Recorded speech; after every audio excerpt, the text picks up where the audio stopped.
Shalom. Ya, puji Tuhan, pada pagi ini bolehkah beri salam kiri kanan dulu? Katakan kepadanya selamat hari Minggu. Salam. Tanyakan padanya sehat. Gak apa-apa kalau ditanya lagi masih ada kue tahun baru. Kalau dibilangnya sudah habis, bilang lagi, bikin lagi ya. Saudara-saudaraku, hari ini kita kembali berkumpul.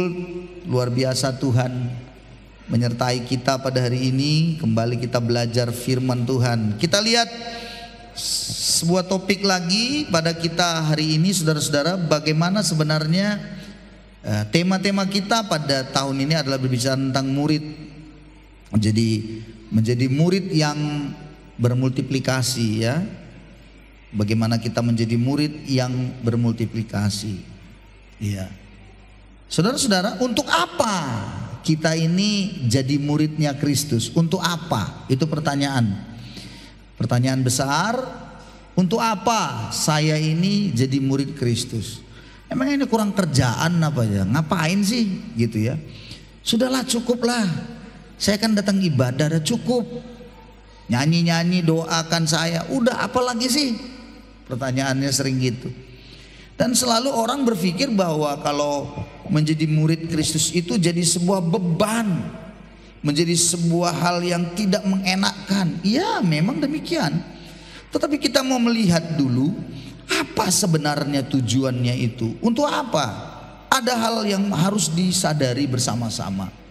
Mari kita lihat sebuah Kejadian pasal 1 ayatnya, ayat 26 sampai 28. Kejadian 1 ayat 26 sampai 28. Saudara-saudara, kita akan coba melihat kebenaran ini menjadi kebenaran yang penting sekali tentang nantinya kita bicara murid. Kejadian pasal 1 ayat 26 sampai 28. Mari kita baca. Oke, kita baca ya. Saya baca yang 26, saudara baca 27. Kita baca sama-sama ayat yang ke-28. Oke, saya baca. Berfirmanlah Allah, baiklah kita menjadikan manusia menurut gambar dan rupa kita, supaya mereka berkuasa atas ikan-ikan di laut, burung-burung di udara, dan atas ternak, dan atas seluruh bumi, dan atas segala binatang melata yang merayap di bumi. 27.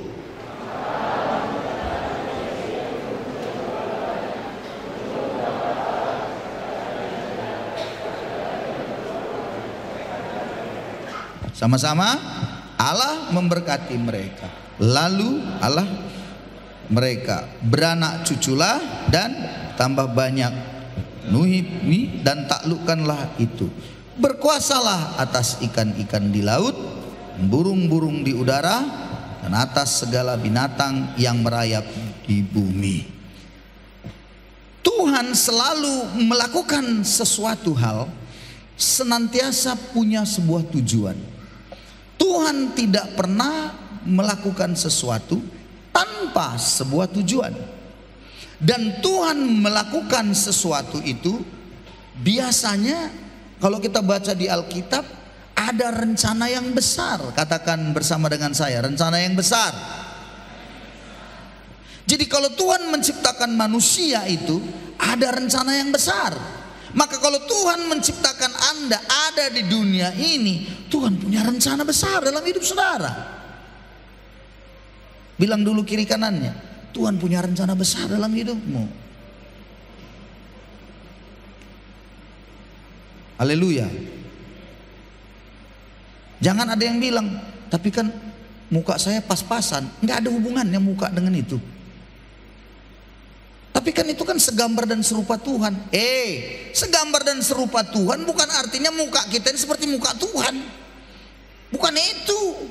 Segambar dan serupa Tuhan tidak ada hubungannya dengan unsur wajah ini, karena Allah kita roh. Katakan amin. Kita ini daging nih, nggak bisa. Tetapi yang menarik adalah waktu Tuhan awal menciptakan itu segambar dan serupa Dia, itu menunjukkan bahwa sebenarnya ada unsur ilahi dalam diri saudara dan saya. Katakan amin. Segambar dan serupa dia, unsur ilahi itu pada kita ini ada sebenarnya. Waktu awal penciptaan itu luar biasa. Ada di dalam kita segambar dan serupa dia. Makanya sifat kita, tabiatnya manusia itu, maksudnya pada waktu awal penciptaan itu, cara berpikirnya itu cara berpikir ilahi, cara berpikirnya Allah, tabiatnya seperti Allah. Itulah yang disebut segambar dan serupa Tuhan. Melihat segala sesuatu, memandang segala sesuatu, itu memandangnya seperti Allah memandang. Halo, segambar dan serupa Allah, itulah awalnya yang luar biasa dalam hidup manusia pada awal penciptaannya. Dan dengan segambar dan serupa dengan Tuhan itu, Tuhan kasih perintah, kamu katanya beranak cucu. Setelah diberkati, beranak cucu. Kan selalu saya bilang jangan dibalik ya, diberkati dulu baru beranak cucu. Jangan seperti ada orang beranak cucu dulu baru diberkati, salah itu. Diberkati dulu baru beranak cucu. Dan apa maksudnya Tuhan disuruh beranak cucu, bertambah banyak, penuhi bumi, taklukkan. Dengarkan, Tuhan waktu menciptakan Adam dan Hawa sebagai manusia yang segambar dan serupa Allah, Tuhan ingin nanti anak-anaknya dimanapun nanti berada setelah beranak pinak di seluruh dunia, maka manusia itu akan berpikir, akan berjalan, melakukan segala sesuatu seperti Allah. Wih, luar biasa. Jadi akhirnya dunia ini, bumi ini dipenuhi kemuliaan Allah. Wow, rencana besar Tuhan, rencana yang agung. Dan dengan itu diberikannya kuasa. Taklukan, dia bilang berkuasa kau atas ikan di laut, burung di udara, binatang yang merayap. Semuanya diberikan otoritas untuk mengatur, mengelola, mengarahkan bagaimana semuanya itu. Manusia itu diberikan mandat. Wih, ada kalau kita bahasanya di dalam dunia pemerintahan, SK-nya dari Tuhan diberikan untuk melakukan segala sesuatu sesuai dengan SK itu. Wih, luar biasa saudara-saudara. Itulah kerinduan Allah, itulah maksud tujuan Allah yang begitu besar bagi kita manusia. Saudara-saudara, apa yang terjadi? Manusia jatuh ke dalam dosa. Dan ingat, Allah itu Maha Kudus, tidak boleh ada satu dosa pun ada. Maka ketika manusia melakukan satu dosa yang mungkin menurut kita sepele, tapi bagi Allah tidak ada sepele dalam hal dosa. Dosa adalah dosa. Begitu jatuh manusia dalam dosa, maka kesempurnaan ilahi itu dalam konteks kekuasaan yang Tuhan beri, kekudusan yang Tuhan nyatakan ada dalam dari manusia, hancurlah semuanya. Bisa Anda lihat bagaimana yang terjadi. Saudara-saudaraku, manusia hanya 4 ada dalam dunia ini waktu itu. Sudah terjadi pembunuhan 4. Adam, Hawa, Kain, Habil.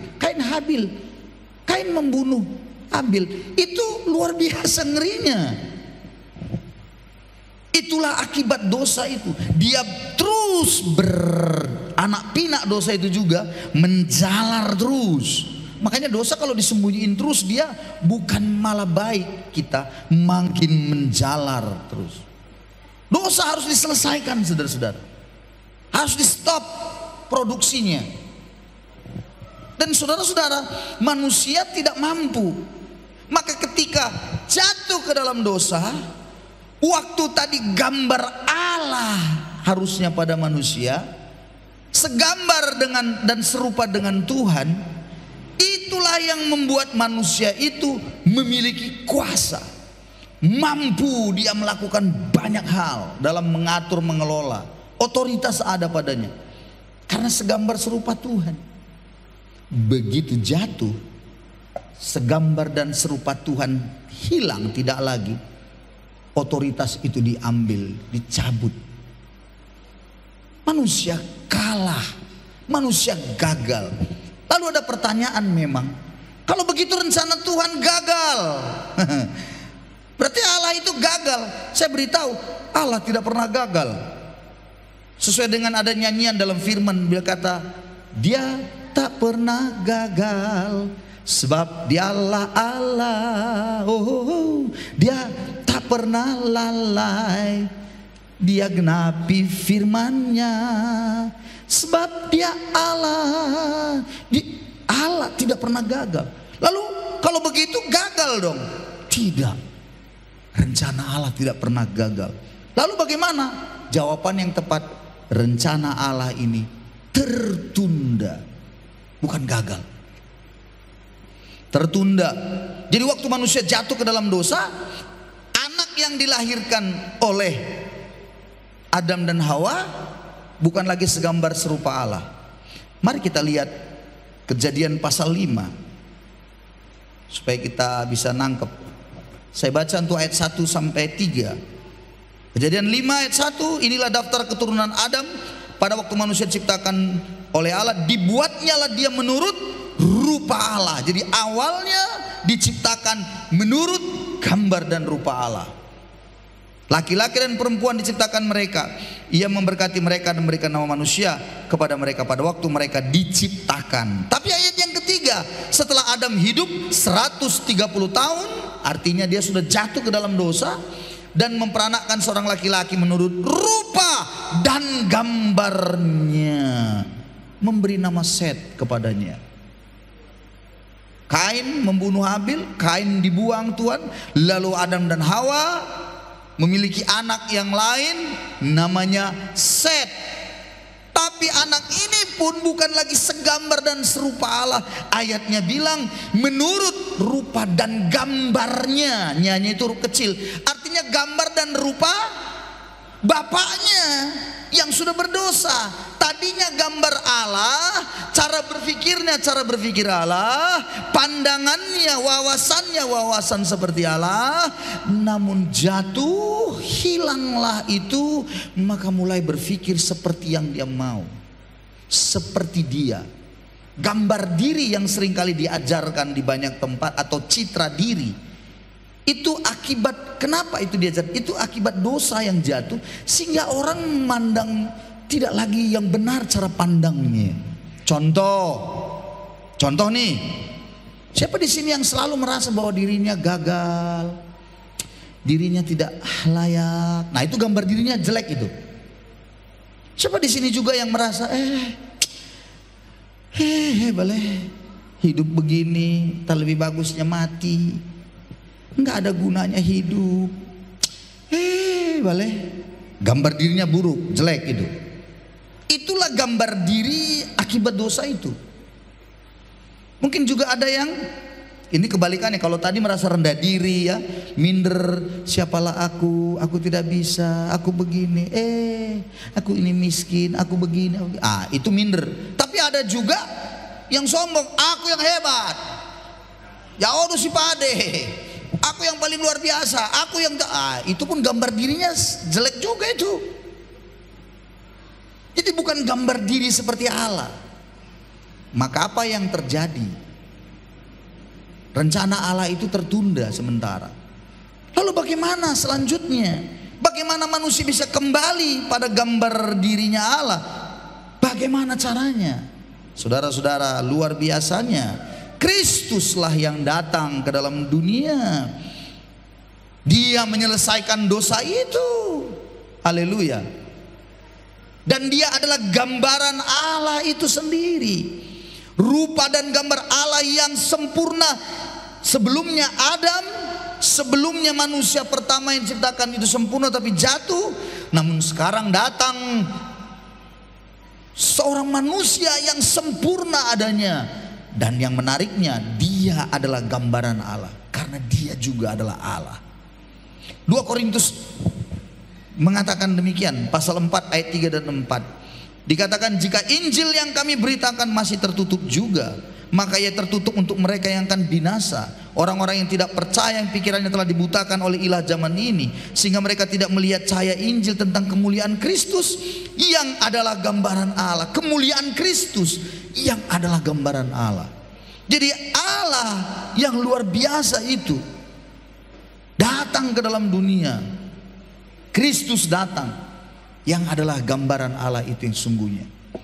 Kolose 1 ayat 15, ia adalah gambar Allah yang tidak kelihatan, yang sulung lebih utama dari segala yang diciptakan. 16, 17, karena dalam dialah telah diciptakan segala sesuatu. Di dalam dia segala sesuatu diciptakan, baik yang ada di sorga, di bumi, yang kelihatan mau tak kelihatan, sehingga sana kerajaan mau pemerintah segala penguasa, semuanya diciptakan karena dia. Dan dialah Allah itu. Dan dia gambar Allah yang tidak kelihatan. Orang tidak pernah melihat Allah, bukan? Tapi begitu Kristus datang, dialah gambaran Allah yang tidak kelihatan itu. Dia menjadi manusia. Ibrani 1 ayat 3 berkata lagi, Ibrani 1 ayat 3, ia adalah cahaya kemuliaan Allah dan gambar wujud Allah, dan menopang segala yang ada dengan firman-Nya yang penuh kekuasaan. Setelah ia selesai mengadakan penyucian dosa, ia duduk di sebelah kanan Maha Tinggi, tempat yang maha tinggi. Jadi saudara, selesai Yesus mati di kayu salib, dia itu adalah gambar wujud Allah. Dia kembali lagi. Lalu waktu dia di dunia sebagai gambar wujud Allah, bagaimana? Dia inginkan manusia itu menyelesaikan selesai dosanya, dia yang menyelesaikan, manusia itu datang kepadanya, dosanya sudah selesai, dan manusia itu menyerahkan dirinya kepada Kristus, kepada Yesus. Dan kemudian orang itu menjadi muridnya Kristus. Itulah dia, saudara-saudara. Jadi kenapa saudara, karena kita menjadi murid Kristus sebenarnya supaya yang lalu, yang sudah hilang itu kembali kita dapatkan lagi. Dan rencana Allah yang tertunda itu menjadi rencana yang akan terjadi melalui siapa? Melalui saudara dan saya hari ini. Nangkap saudara-saudara maksudnya? Oh, luar biasa saudara. Jadi kalau Anda hari ini berkata saya mau jadi muridnya Kristus, dan Anda datang pada Tuhan, Tuhan ingin kita semuanya kembali segambar dan serupa Tuhan. Makanya tujuan kita dalam dunia, kita menjadi murid Kristus, kita beribadah, kita di dalam kerohanian, ada satu tujuan yang pasti, agar kita menjadi segambar dan serupa Kristus lagi. Siapa itu Kristus? Itulah Allah kita.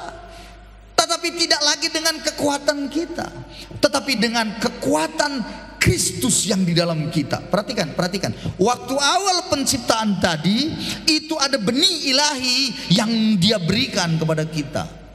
Nah, waktu dia mengembuskan nafasnya kepada manusia, kepada debu tanah yang dibentuknya itu, jadilah manusia. Itu dia hembuskannya nafas hidup itu, unsur ilahi itu.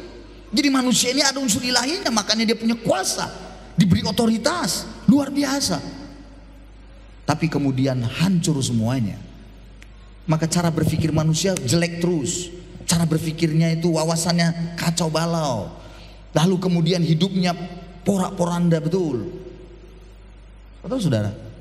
Gak bisa memiliki otoritas yang hebat. Gambar dirinya itu jelek, masih belum benar. Maka saudara-saudara, tidak ada lagi ilahi tadi pada kita karena berdosa. Ingat, upah dosa maut. Dosa membawa kita dekat kepada neraka, dan iblislah yang menguasai kita. Tapi puji Tuhan, Kristus yang adalah rupa dan gambar Allah itu datang ke dunia menyelesaikan dosa, dan begitu kita percaya kepadanya, datang kepadanya, maka dia hadir di dalam kita. Kita menerima dia dalam diri kita. Unsur ilahi itu ada pada kita. Halo, mengerti maksudnya? Unsur ilahi itu ada pada saudara dan saya. Dengan demikian dengan demikian kita seiring waktu berjalan bisa terus semakin dewasa rohani, semakin segambar dan serupa Tuhan. Cara berpikir kita, wawasan kita, bagaimana kita bersikap seperti apa yang Tuhan mau. Saudara-saudara, luar biasa.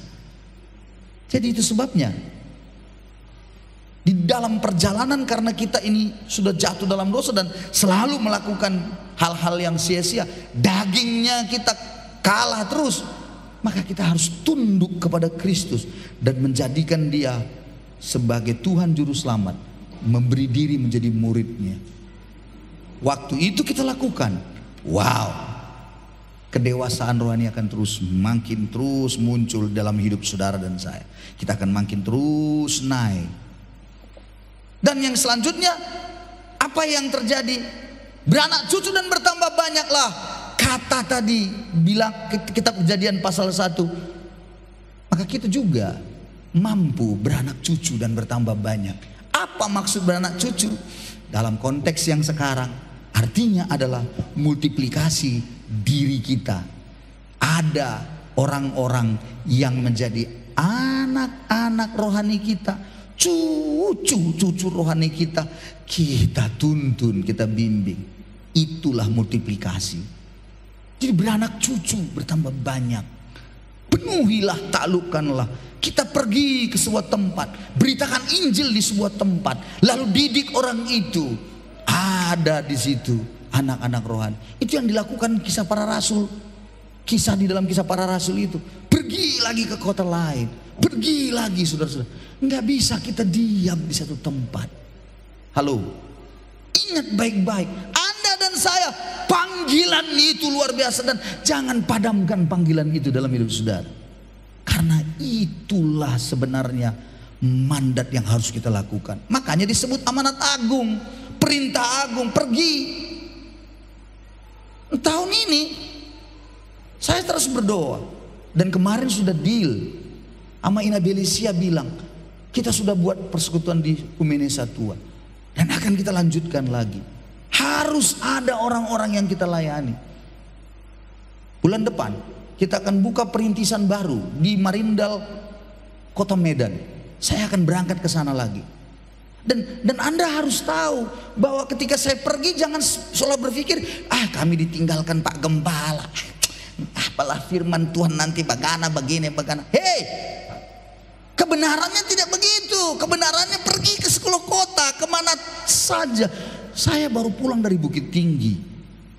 Anda tahu, saya kaget betul. Saya tidur dengan mereka, anak-anak mereka. Anak saya Theo dengan teman-temannya mengundang saya, meminta saya, ya, untuk melatih, mengajar. Ini belum melatih, masih mengajari petani-petani Bukit Tinggi.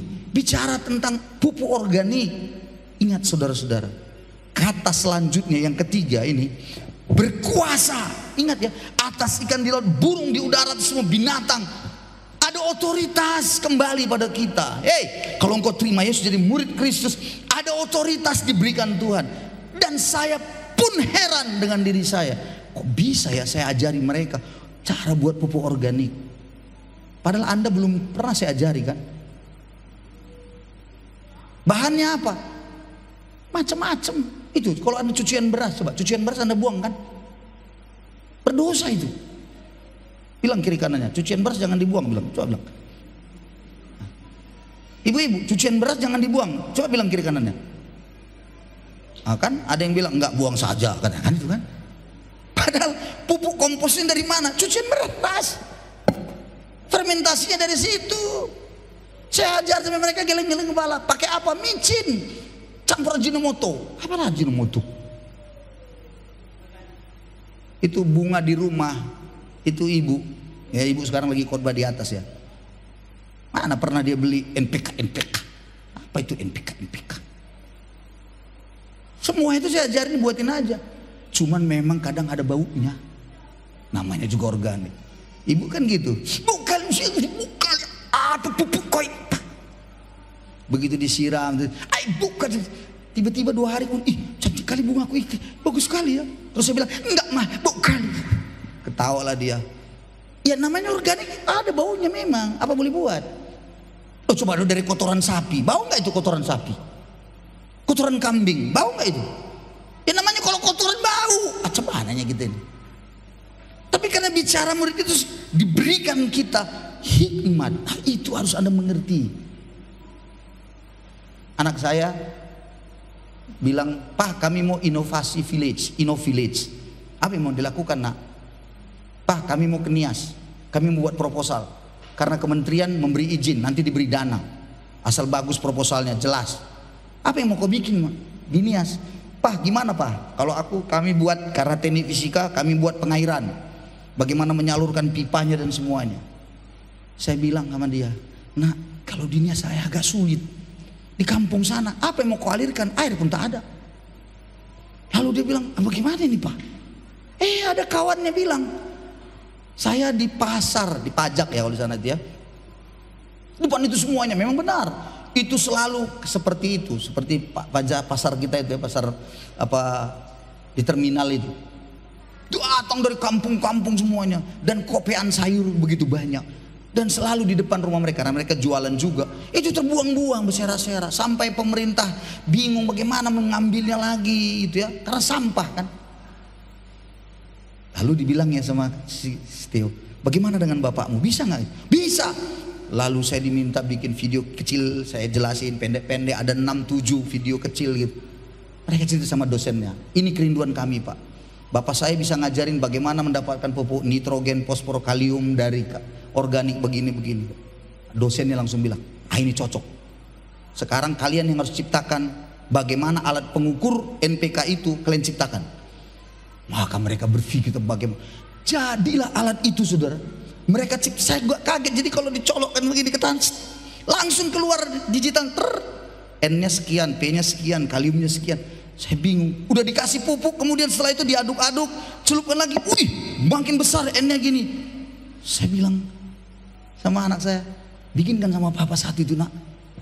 Apa kata Steve? Bisa Pak, tapi papa tahu harganya ini. Kami buat ini semua berapa? 4 juta. Saya bilang alamak, 4 juta. Nggak jadilah nak, gue bilang.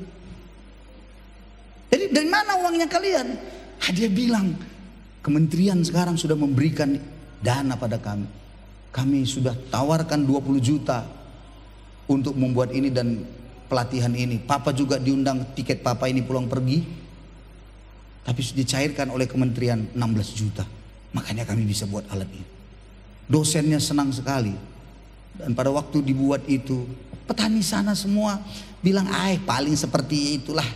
Biasalah itu, apa itu penyuluhan-penyuluhan. Tapi waktu saya bagi yang sederhana, langsung praktekin gimana, langsung ada dipraktekkan di situ. Mereka langsung bilang, inilah saya diminta lagi. Kalau bisa Pak, datanglah. Karena Anda tahu, semuanya adalah Muslim. Tidak ada satupun yang Kristen. Saudara-saudaraku, bagaimana dengan kita hari ini? Kita mau pulang, apakah saya mau jadi murid Kristus atau tidak? Apakah saya mau mengubah cara berpikir saya untuk saya menjadi lebih lagi segambar dan serupa Kristus cara berpikir saya? Kembali keputusan pada Anda. Ada sebuah ajakan di dalam Matius 4 ayat 19. Yesus mengajak banyak orang yang datang pada dia, tapi Yesus hanya mengajak beberapa orang untuk dijadikan muridnya. Orang banyak berbondong-bondong, tapi Yesus memilih 12 muridnya. Dan waktu dia mendatangi itu, murid-muridnya itu adalah nelayan penjala ikan. Tapi Yesus bilang, mari ikut aku. Kau akan kujadikan penjala manusia. Mari ikut aku, kata Tuhan. Mari ikut aku. Dan sekarang ajakan ini juga ada pada saudara. Diberikan juga pada kita. Murid-murid Tuhan itu nelayan, itulah pekerjaannya. Ada 2 pekerjaan yang tidak dihargai pada zaman Yesus. 1 adalah nelayan, 2 adalah gembala. Dua-duanya Yesus datang padanya, orang-orang itu. Pertama gembala waktu Yesus lahir, nelayan pada waktu Yesus mau mengambil murid.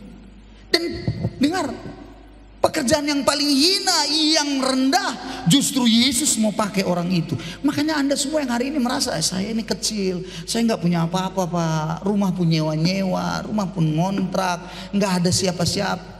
Dengar baik, saya mau beritahu padamu, Yesus mau datang padamu dan dia hari ini memberikan sebuah kau ajakan. Mari ikut aku, kau jadikan penjala manusia. Ajakan ini Anda lah yang meresponi.